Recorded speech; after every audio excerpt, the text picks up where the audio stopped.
여러분 혹시 도둑을 맞아보신 경험이 있으신가요? 네, 손은 안 드셔도 됩니다. 네, 그냥 한번 여쭤봤습니다.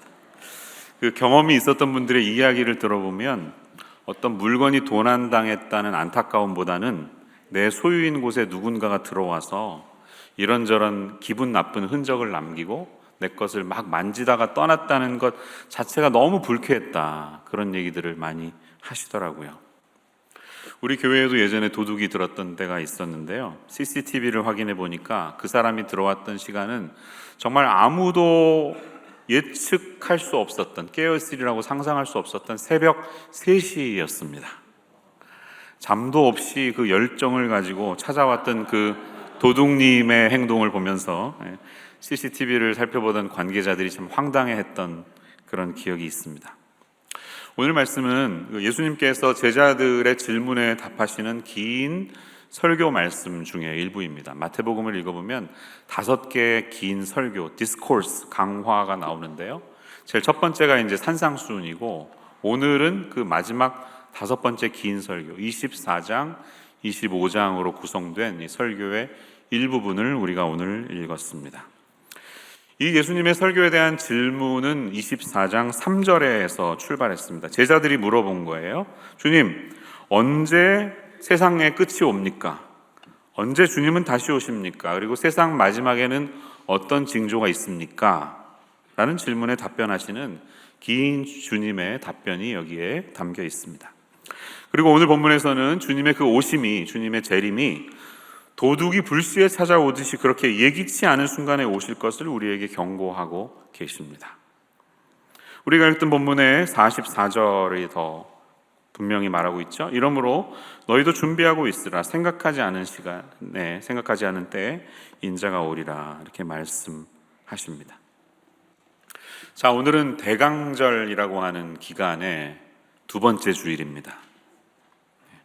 지난주에 우리가 첫 주일을 맞았고 오늘이 2번째 주일인데요, 대강절은 오다라는 말을 뜻하는 아드벤투스, 라틴어의 아드벤투스에서 따온 영어 애드벤트라고 불리는 기간이에요.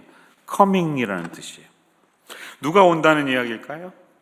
당연히 성탄절에 아기로 오셨던 예수님의 오심을 떠올리면서 그분을 기다리는 시간입니다. 초림이죠. 첫 번째 오셨던 주님의 강림. 하지만 이 교회가 시간이 지날수록, 교회 역사가 길어질수록 성도들은 예수님의 초림만을 떠올리면서 그분을 고대하지 않았습니다. 왜냐하면 이제 다시 오실 예수님은 더 이상 작고 초라한 마구간에 누여진 연약한 아기의 모습이 아니라 만왕의 왕으로 오실, 세상의 구주로 오신다는 사실을 알았기 때문에 성도들은 점점 더 예수님의 재림을 갈망하게 되었습니다. 그러므로 대강절은 이제 재림주로 오실 예수님을 기다리면서 우리의 옷깃을 여미며 분주한 자신의 일상을 돌아보아야 하는 계절인 것입니다. 도둑이 들 때 예고하고 오지 않듯이 주님도 기대하지 않았을 때 오신다고 말씀하시는 이 말씀은 혹시 우리가 나태함이나 안일함 때문에 주님을 온전히 기쁘게 맞이하지 못하게 되지는 않을까 하는 그런 안타까운 마음으로 오늘 우리에게 주님께서 말씀을 주시는 것입니다. 우리에게 대강절은 항상 분주한 연말 일정과 끼어 있습니다. 항상 그렇죠, 여러분. 대강절에 진짜 바쁘시죠? 연말에는 송년 모임도 많고요, 모든 것들을 다 결산하는 시간이기 때문에 회사도 바쁘고 가정도 바쁘고 학교는 이제 방학에 들어가지만 교회도 참 바쁩니다. 우리 교회도 이제 예산 결산하면서 막 연말을 마무리하는 굉장히 바쁜 시즌입니다. 하지만 이 분주한 중에 우리가 고요함을 다시 되찾고 다시 우리의 마음과 영혼을 새롭게 할 이유가 있습니다. 왜냐하면 대강절이 우리에게 주는 메시지가 있기 때문입니다. 오늘 말씀을 통해 우리에게 교훈하시는 이 주님의 메시지를 함께 찾아보는 시간이 되시기를 바랍니다. 첫 번째로 대강절의 의미는, 대강절은 우리가 깨어 있어서 기도해야 하는 계절임을 가르쳐 주고 있습니다. 웨이킹에 대한 것이에요. 우리가 깨어 있어서 기도해야 합니다. 예수님의 재림은 아무도 정확한 시간을 알 수 없기 때문에 그 어느 누구도 쉽게 자만에 빠지거나 쓸데없이 일상을 벗어나서 산으로 올라가거나 할 이유가 없다고 말씀하는 것입니다. 여러분, 이단에 빠지는 이유가 대부분 여기에서 선을 넘어가기 때문이 아닌가요? 하나님이 나에게만 주신 특별한 계시가 임했다. 그래서 내가 드디어 다니엘이나 계시록 등등이 말하는 이 성경에서 말하는 마지막 때를 계산할 수 있는 특권을 얻었다 라고 수많은 사람들은 확신하였고, 자신을 따르는 이들에게 이제 그날과 그 시간이 곧 다가오니까 당신의 모든 일상을 내던지고 우리 단체에 모든 것을 쏟아붓고 올인할 것을 독려했습니다. 그런데 결과는 저와 여러분이 잘 알듯이 수많은 성경 해석의 착오와 가정의 파괴, 단체의 해산, 그리고 그 리더의 타락으로 이어졌습니다. 주님은 예수님의 재림 시기를 우리가 알 수 없다는 것과 동시에 만약에 그때가 되면 전혀 예상하지 못했던 때 도둑이 들어오듯이 그렇게 오게 될 것을 지금 비유로 우리에게 말씀하고 계십니다. 성경에서는 주의 날이 도둑과 같이 임하리라는 말씀이 여기뿐만 아니라 데살로니가전서 5장 2절, 베드로후서 3장 10절, 그리고 계시록 3장 3절에 나타나는데요. 도둑은 우리의 상식과 평범한 사고를 초월한 시간과, 예를 들면 3 a.m. 이런 때 침입하기 때문에 우리가 항상 경계 태도를 취하지 않으면 누구라도 도둑을 맞을 수 있다는 것이죠. 그런데 여러분, 이 중요하고 심각한 재림에 대한 메시지를 우리 입장에서 보면 이 바쁘고 바쁜 정신없이 분주하게 보내는 연말에 주시는 것일까요? 세상에는 이 계절과 요일을 헤아리는 많은 달력들이 있습니다. 그 중에 대표적인 것은 양력과 음력이죠. 1583년인가요? 그레고리우스 대제가 이렇게 선포한 그레고리안 달력을 지금도 서양에선 따르고요. 동양권에서는 대부분 달의 움직임을 따라서 음력을 따라갑니다. 그런데 교회력이라는 것도 있어요. 영어로는 church year, 혹은 예전적인 것을 따르기 때문에 liturgical year라고 표현하는 교회력이 있습니다. 교회는 일반적으로 이 교회력을 따라서 절기를 중심으로 한 해가 사이클처럼 돌아갑니다. 그 중심에는 당연히 성탄절과 부활절이 있습니다. 성탄절 전에 대강절이 있는 것이고, 성탄절 후에는 주현절이라는 기간이 오래 지속됩니다. 에피파니라고 말하는, 그래서 예수님의 나타나심을 셀러브레이트하는 기간이에요. 그러다가 사순절을 맞고요. 사순절이 지나면 부활절이 오고, 부활절이 지나면 성령 강림절, 다시 말해서 오순절이 길게 이어집니다. 그리고 나면 다시 대강절이 찾아오면서 이렇게 한 해가 반복되는 것입니다. 그런데 여기 굉장히 중요한 점이 있습니다. 이 교회력을 시작하는 제일 첫 번째 절기가 바로 대강절이라는 것입니다. 그러니까 지난 주일이 1년의 첫 번째 주일이었어요. 한 해의 시작이 대강절입니다. 그러니까 양력으로 보면 지금 굉장히 모두가 분주한 연말의 시간을 보내고 있지만, 교회력으로 보면 한 해를 이제 막 시작한 연초라는 말씀입니다. 여러분, 연초가 되면 우리의 마음은 조금은 달라지죠? 하지 않던 운동도 다시 시작합니다. 헬스클럽에 등록을 합니다. 다이어트를 하시는 분들은 또 안 되는 다이어트를 또 하기 시작하기도 합니다. New Year's Resolution, 이래봐야 작심 3일일 텐데 3일마다 해보지 뭐, 이러면 마음으로 또 적어보기도 합니다. 그런데 큰맘 먹고 사놓은 트레드밀도 시간이 지나면 빨래 건조기로 바뀌고요. 헬스클럽도 나중에는 운동하러 가는 게 아니라 샤워하러 가는 일이 생길 정도로 우리는 게으르고 타락한 사람들입니다. 하지만 누구라도 연초에는 새로운 마음으로 무언가를 다시 시작하려고 하는 마음이 모두에게 있습니다. 대강절에 주님께서는 우리에게 말씀하시는 거예요. 이제 새해가 되었으니 다시 깨어서 새로운 마음으로 기도하며 한 해를 출발해라 라는 격려의 말씀을 우리에게 하고 있는 것입니다. 로마서 13장 11절 12절을 보면 이런 말씀이 있습니다. 여러분 같이 한번 읽어보시겠습니다. 시작. 또한 너희가 이 시기를 알거니와 자다가 깰 때가 벌써 되었으니 이는 이제 우리의 구원이 처음 믿을 때보다 가까웠음이라. 밤이 깊고 낮이 가까웠으니 그러므로 우리가 이 어둠의 일을 벗고 빛의 갑옷을 입자. 아멘. 여러분, 성경은 말합니다. 밤이 깊고 이제 낮이 더 가까워져 오고 있다고. 주님이 통치하시고 주님이 다스리시는 그 나라가 점점 더 가까워져 오고 있다고 우리에게 말씀합니다. 동지섣달은 1년 중에 가장 어두움이 긴 시간이죠. 동지, Winter Solstice는 보통 12월 20일, 21일 성탄절 직전에 많이 있습니다. 1년 중 가장 밤이 긴 날입니다. 그런데 왜 하필이면 성탄절이 이 어두움을 상징하는 그때 찾아올까요? 여기에는 예수님이 여러분 봄이나 가을에 태어나셨을 가능성이 많습니다. 겨울은 절대로 아니에요. 누군가가 나중에 성탄절에 정한 건데 이것은 어떤 종교의 타락 때문이 아니라 물론 이 로마 제국의 어떤 전통적인 시간 속에서 그때를 택했겠죠. 그러나 여기에는 메시지가 있습니다. 동지로 상징되는 가장 어두운 시간이 지나면 이제 빛이 찾아온다는 것이에요. 아기 예수의 탄생으로 상징되는 빛의 시작이 이제 길고 긴 어두움의 시간을 뚫고 작은 빛으로 우리에게 다가와서 새로운 날이 시작된다는 것을 우리에게 가르쳐 주는 것입니다. 그래서 대강절을 예배드리는 교회 가보면 여러분 혹시 아십니까? 촛불이 가운데 5개가 있어요. 그래서 매주일 하나씩 켜기 시작합니다. 오늘은 2번째 주니까 2번째를 켰겠죠. 그리고 4번째를 다 켜면 가운데 있는 초는 성탄절날 켜게 됩니다. 그렇게 해서 대강절이 끝이 나는 거예요. 무엇을 의미할까요? 지금은 어두워 보이지만 점점점 빛이 우리에게 다가오고 있고 점점 이 세상이 밝아져 오고 있다는 메시지가 여기에 있는 것입니다. 곧 빛이 우리에게 찾아온다는 소망의 메시지가 여기 있는 것입니다. 지금은 자다가 깰 때가 되었다. 너희의 구원이 처음 믿을 때보다 더 가까워왔다고 하는 이 말씀을 오늘 붙드시는 이 아침 되시기를 축원합니다. 여러분, 밤이 너무나 길게 느껴졌기 때문에 조금은 나태해져 계신 분이 여기에 계신가요? 그렇다면 다시 일어나십시다. 긴 잠을 깨우고 좀 피곤한 무릎을 툭툭 털고 다시 한번 기도의 자리로 나아갈 수 있는 저와 여러분의 삶이 되기를 바랍니다. 코로나 터널이 너무 길어서 모든 것이 다 우울해질 정도로 깊은 디프레션에 빠져 계신 분이 계신가요? 훌훌 털고 일어나세요. 예배당에 나오는 게 두려우면 마스크 쓰시고 한번 나와 보세요. 다음 주에는 한번 나와서 경험해 보시기를 바랍니다.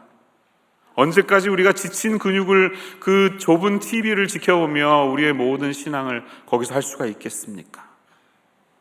새로운 한 해가 이미 찾아왔습니다. 대강절로 새해가 시작이 되었습니다. 새해가 되면 우리가 항상 첫 마음을 가지고 모든 것을 다시 그렇게 하듯이 오늘 주님께로 나아가는 이 아침 되시기를 주님의 이름으로 축원합니다. 정채봉 시인이 쓴 첫 마음이라는 시가 있어요. 아마 잘 아실 텐데 제가 낭독해 보겠습니다. 1월 1일 아침에 찬물로 세수하면서 먹은 첫 마음으로 1년을 산다면, 학교에 입학하여 새 책을 앞에 놓고 하루 일과표를 짜던 영롱한 첫 마음으로 공부를 한다면, 사랑하는 사이가 처음 눈을 맞던 날의 떨림으로 내내 계속된다면, 첫 출근하는 날 신발끈을 매면서 먹은 마음으로 직장일을 한다면, 아팠다가 병이 나은 날에 상쾌한 공기 속에 감사한 마음으로 몸을 돌본다면, 개업날의 첫 마음으로 손님을 언제고 돈이 적으나 밤이 늦으나 기쁨으로 맞는다면, 세례성사를 받던 날에 빈 마음으로 눈물을 글썽이며 교회에 다닌다면, 나는 너는 나라며 화해하던 그날의 일치가 가시지 않는다면, 여행을 떠나던 날 차표를 끊던 가슴 뛰임이 식지 않는다면, 이 사람은 그때가 언제이든지 늘 새 마음이기 때문에 바다로 향하는 냇물처럼 날마다 새로우며 깊어지며 넓어진다. 여러분, 저와 여러분의 일상에도 이 첫 마음의 감격과 기쁨이 다시금 회복되는 일이 찾아오시기를 축원합니다. 우리가 처음 주님 앞에서 세례받던 날 가졌던 그 결심과 그 감격을 언제고 놓치지 않는, 우리를 주님이 데려가시는 그날이 올 때까지 한결같이 살아가는 저와 여러분의 삶이 되시기를 바랍니다.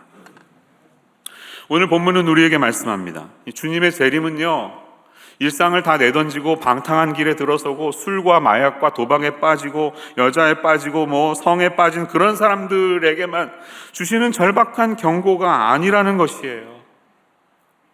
37절에서 39절 말씀을 다시 한번 보시기 바랍니다. 노아의 홍수에 대한 이야기를 하고 있습니다. 노아의 때와 같이 인자의 임함도 그러하리라. 홍수 전에 노아가 방주에 들어가던 날까지 사람들이 먹고 마시고 장가들고 시집가고 있으면서 홍수가 나서 그들을 다 멸하기까지 깨닫지 못하였으니 인자의 임함도 이와 같으리라 라고 말씀합니다. 여러분, 먹고 마시고 장가들고 시집가는 게 뭐가 죄입니까? 죄 아니죠. 우리의 평범한 일상입니다. 모든 사람들이 다 그렇게 살아가고 있고 그것은 당연한 것입니다. 하지만 평범한 일상을 살아간다고 해서 주님의 재림은 예외가 없다는 사실입니다. 노아가 방주를 건설하는 120년의 시간 동안 사람들은 평범하게 일상을 그렇게 살아갔지만 아무도 이 방주가 주는 경고의 메시지를 진지하게 받는 사람은 노아의 가족들 외에는 없었습니다. 일상의 생활을 남편들은 직장에 나가고 아내들은 가정을 돌보는 것으로 비유한다면 오늘 성경은 남편들은 밭에 나가서 일하고 여자들은 집에서 맷돌질을 한다 이렇게 말합니다. 근데 한 사람은 데려가고 한 사람은 남게 되는 불행한 일이 찾아올 수도 있다는 경고를 주고 있습니다. 자, 여기서 우리가 가질 수 있는 질문이 있죠. 이 데려가는 것과 남는 것의 차이가 무엇일까? 누가 데려감을 당하고 누가 남는 것일까? 이런 질문을 할 수 있습니다. 가는 사람들은 어디로 가고 남는 사람들은 어디에 남는 것일까? 이것에 대한 해석이 일치되지 않습니다. 주석을 찾아보면요, 거의 5대5. 어떤 학자들은 하나님 앞에 선택받은 사람들이 데려감을 당하고 안 믿는 사람들이 남게 된다고 주장하는 반면에 다른 학자들은 그렇지 않다. 불신자들이 데려감을 당하고 주님과 함께하는 사람들이 남게 된다 이렇게 주장합니다. 여러분, 방주에 남아있는 사람들이 세상으로부터 떠나서 어디를 간 겁니까? 아니면 그대로 있고 나머지 사람들이 떠나간 것입니까? 구분이 잘 안 되죠? 해석하기 나름입니다. 근데 중요한 것은 굳이 이 말씀이 우리가 흔히 말하는 휴거를 상징하는 것은 아니라는 것이에요. 성경을 전체적으로 읽어보면 휴거는 이 재림이 2번 있다는 거거든요. 믿는 사람들이 먼저 떠나고 시간이 지나서 그때 예수님이 2번째로 재림한다는 이야기인데 세대주의라고 하는 신학이 주었던 영향 때문입니다. 한국교회는 여기에 영향을 받았지만 성경을 총괄적으로 포괄적으로 읽어보면 주님의 재림은 2차적으로 일어나기보다는 한 번에 일시적으로 예기치 못한 순간에 갑자기 찾아온다는 것이 더 맞는 해석입니다. 그것이 더 성경적인 해석이라고 볼 수가 있어요. 중요한 점은 주님의 재림의 때가 올 때 어디로 올라가든 아니면 이곳에 남아있든 어디에서 주님을 재림을 맞이하게 되든 우리의 포인트는 어떤 장소나 방향이 아니라 우리의 마음 자세라고 하는 것입니다. 우리가 어느 곳으로 가게 되든 혹은 이곳에 남게 되든 그곳이 주님과 함께하는 자리가 되어야 한다는 경고입니다. 우리가 있는 그 자리가 주님의 마음이 머물러 있는 자리가 되어야 한다는 말씀입니다. 그때까지는 우리가 우리의 일상을 함부로 깨뜨릴 수 없습니다.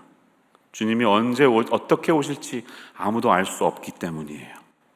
그냥 평범하게 밭을 갈다가 맷돌을 돌리다가 요즘으로 표현하면 반도체를 만드시다가 집에서 아이들을 주고 설거지를 하시다가 그때 주님의 재림을 맞이하는 것입니다.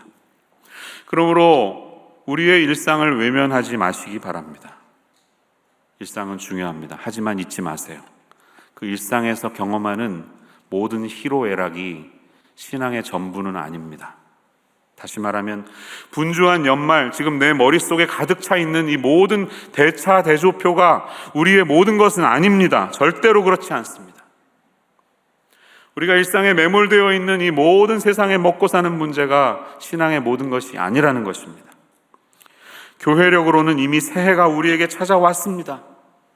그러니까 여러분, 이전 것은 좀 잊어버리시고 새로운 마음으로 다시 한번 기도하시면서 주님을 찾으시는 이 시간이 되시기를 바랍니다. 이제 12일부터 여러분 2주일 동안 저녁에, 올해는 특별히 저녁에 대강절 특별 기도회가 열립니다. 분주한 시간인 건 알지만 여러분, 연초를 시작한다는 느낌으로 따로 구별하여 이 시간을 내어드리시기를 바랍니다. 유튜브 스트리밍은 없습니다. 설교는 올라갈 것이지만 기도하기 위하여 우리 함께 모여서 기도하는 시간이 되었으면 좋겠습니다. 매일 오실 수 없더라도 날짜를 정해놓고 작정해서 이 기도의 자리에 참여할 수 있도록 마음을 먹으시는 여러분 모두가 되시기를 권면해 드립니다.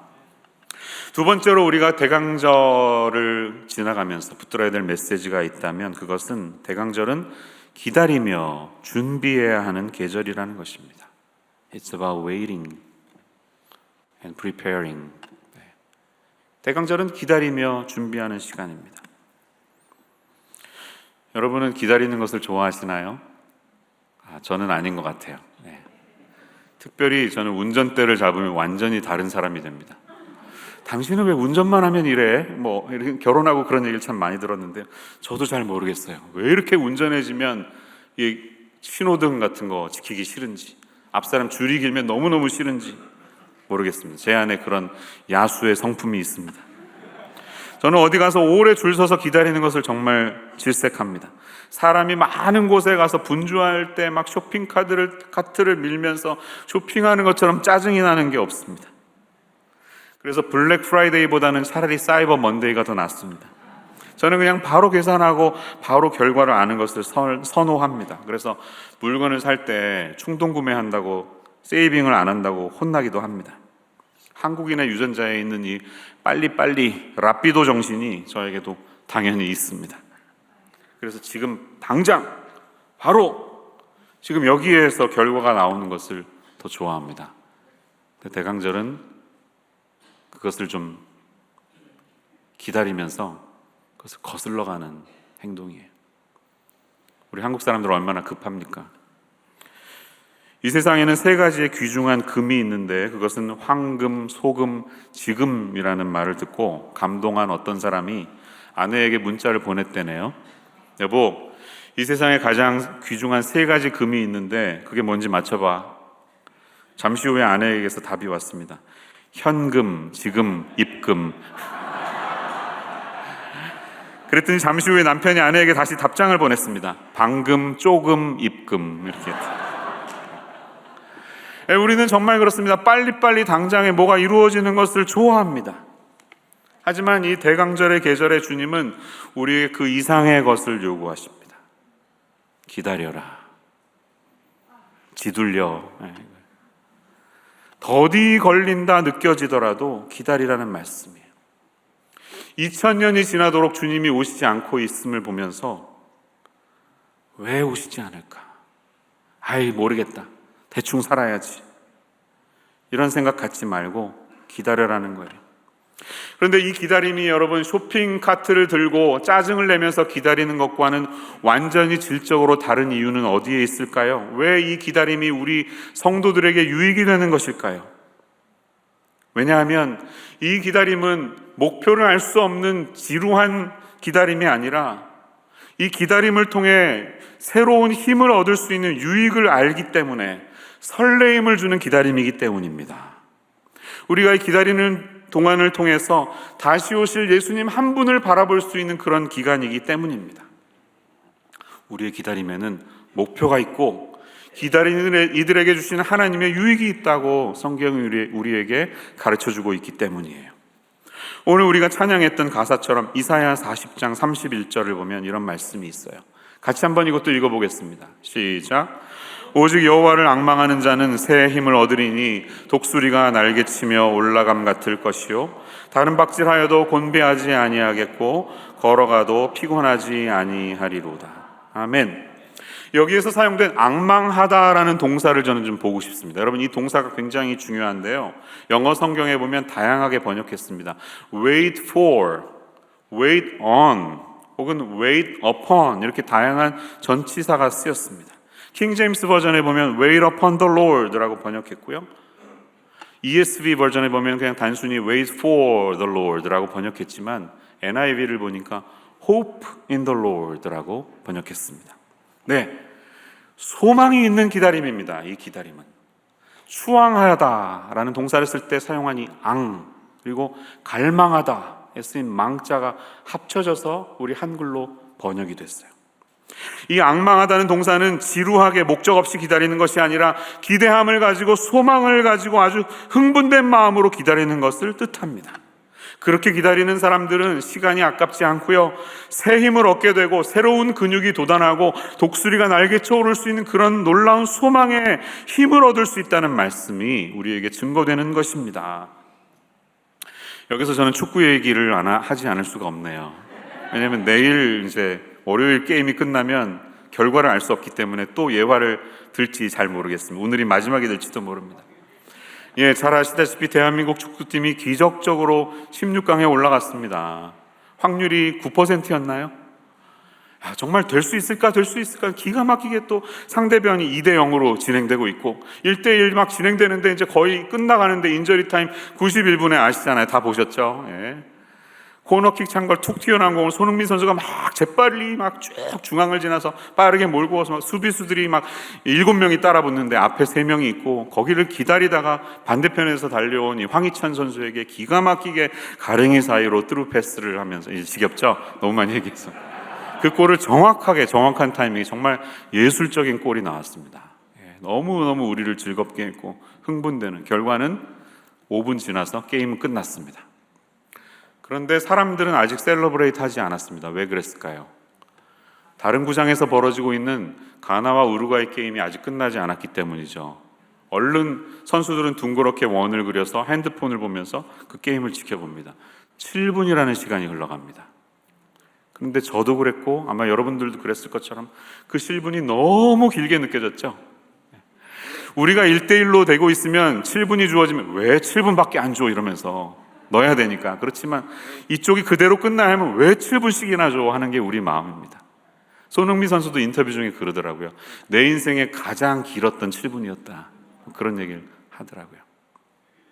결과는 아시다시피 2대0 그대로 끝났고 우리가 16강에 갔습니다.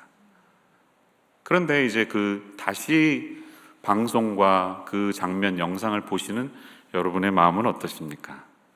그때 초조함, 안타까움, 분노, 흥분 이런 게 있으세요? 아니죠? 편안하시죠? 왜 편안하세요? 결과를 이미 아니까. 결과를 아니까 흥분할 이유가 없습니다. 우리는 그냥 즐기는 것뿐입니다. 결과를 아니까. 우리가 주님의 재림을 기다리는 이 시간은 아마 그것과도 흡사하다고 말할 수 있습니다. 왜? 성경의 결론은 이미 우리에게 선포되어 있습니다. 계시록의 말씀을 통해 예수 그리스도 안에 있는 사람들에게 어떤 결과가 있을 것이라는 것을 우리는 이미 알고 있습니다. 그래서 우리가 주님 안에만 붙어 있으면 이 다가올 재림은 두려움이 아닌 것입니다. 함께 주님과 함께 즐겨야 할 축제가 되는 것입니다. 때문에 그 시간을 기다리는 우리의 기다림은 지루한 기다림이 아니라 설레이는 기다림인 것이에요. 등산을 하시면서도 느끼는 게 있지 않습니까? 초행길, 처음 가는 등산을 할 때는 올라가는 길이 너무 힘들게 느껴지죠. 고통스럽습니다. 답답함이 있습니다. 그런데 드디어 정상을 정복하고 내려올 때 똑같은 길을 내려올 때는 완전히 다른 마음이시죠. 왜 그렇습니까? 길을 아니까, 이미 경험했으니까. 하늘과 땅 차이가 아니겠습니까? 그 길을 알고 나면 어렵지 않은 것입니다. 우리가 이 대강절을 보내면서 기다리는 시간은 어쩌면 얼른 끝내지 않고 점점 지체되어 가는 듯한 느낌을 주는 이유는 우리를 향해 기다리고 계시는 조금의 찬스라도 더 주셔서 우리 주변의 가족이나 이웃들, VIP들이 한 사람이라도 또 예수님 앞에 돌아올 수 있도록 기회를 주시는 하나님의 마음을 붙들어야 하는 시간일지도 모르겠습니다.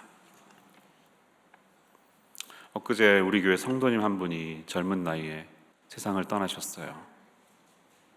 너무 마음이 제가 무거웠습니다. 아침 산책을 나서다가 교통사고를 당해서 떠나고 말았습니다. 그가 그 길을 떠날 때 그 산책이 마지막 산책이 될 줄은 몰랐을 것입니다. 남겨진 가족을 위해 기도해 주시고 좀 장례식에도 참석해 주셔서 위로해 주시면 좋겠습니다. 여러분, 우리가 언제 어떻게 인생이 마무리될지는 모르는 것이에요. 어떻게 살아야 할까요? 오늘 본문 45절에서 51절에 이어지는 이 마지막 비유는 우리에게 부탁을 하는 것이 있어요.